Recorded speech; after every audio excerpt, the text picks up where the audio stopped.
Hi everyone, this is Daisy the Beagle and I'm Dr. Charlie Rosier. Welcome to another history walk. I'm really excited today about the place we're about to go to.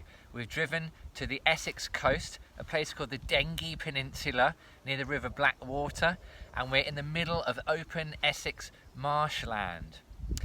It might sound like there's not much around, but there's an absolute gem of a building that we're about to go and look at today, which dates back over 1,300 years. I've known about this place for a long time, never been here, really excited, can't wait to show it to you. So, Daisy, you ready? Let's go. We're walking to a place called the Chapel of St. Peter on the Wall at Bradwell-on-Sea in Essex, which you can just about see at the end of this track. The chapel is a small building dating to the 7th century, founded we think in the 650s.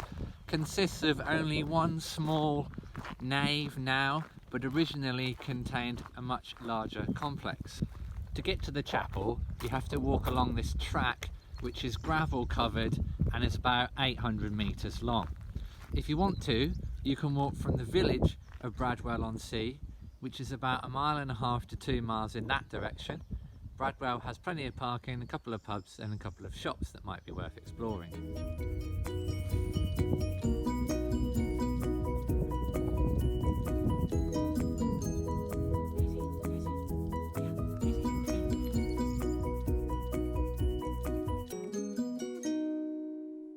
This is the first time I've ever been inside, so I'm quite excited. Shall we go in? Listen to that big heavy door.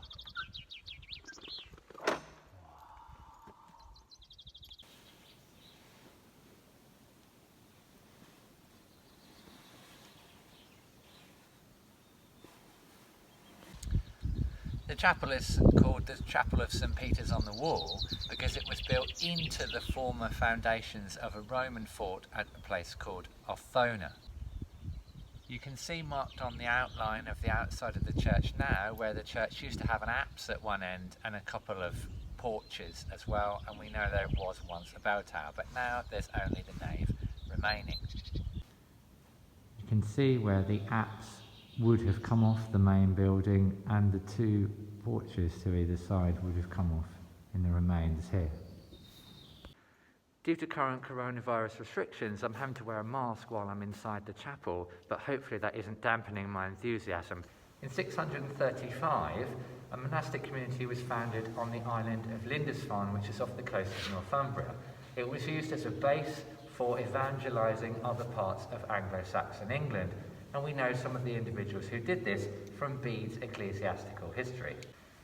Bede's history tells us that an individual named Ched was sent to the Mercian king Bede to evangelise his kingdom, and Ched was so successful that when Sigebert, king of Essex, had returned from a trip to Northumbria and been converted, he asked for Ched to come to the kingdom of the East Saxons, so that's Essex, to help convert his region. I brought my copy of Bede's Ecclesiastical history so I could read out the section relating to the Chapel of St. Peter on the Wall. He established churches in various places and ordained priests and deacons to assist him in preaching the word of faith and in the administration of baptism, especially in the city called Ythanchester, in the Saxon tongue Bradwell-on-Sea. The first church built here was probably made of wood, and then a stone one built not long after, using materials from the nearby former Roman fort. And the same thing happens in lots of other places in England in this conversion period. For example, at Reculver in Kent and at Edgecombe in County Durham, you have early Anglo-Saxon churches built in the former sites of Roman fortifications. Ched would return to Northumbria on a number of occasions, and on one of them, King Ethelwald of Northumbria asked him to establish a monastic community. So, with the consultation of Ched, a new monastery was founded at Larsingham in North Yorkshire. Ched would eventually die of plague at Larsingham in 664, and Bede describes how several of his followers from Essex made the journey up to Northumbria to pay respects to their former mentor. After Bede's record of Ched's activities, we don't really know much about the history of the chapel. A record from 1442 records a report made by the local clergy to the Bishop of London on the chapel, and they report that they don't know how old the building is and who put it there. At this time, the church is described as having a chancel, a nave, and a small tower with 2 small bells in it, and it may have looked something like this reconstruction of St Chad's Church, which is found in the guidebook that you can buy in the chapel for just £3. While the chapel was still in use in the 16th century, later it was used as a barn, and you can see the effects of this in this large opening on one side. The chapel was restored in the 1920s, including extensive work to the roof that's now in place.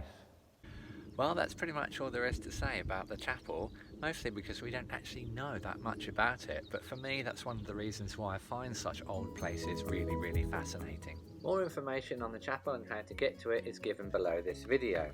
If you liked it, please leave us a comment, subscribe and follow us on social media.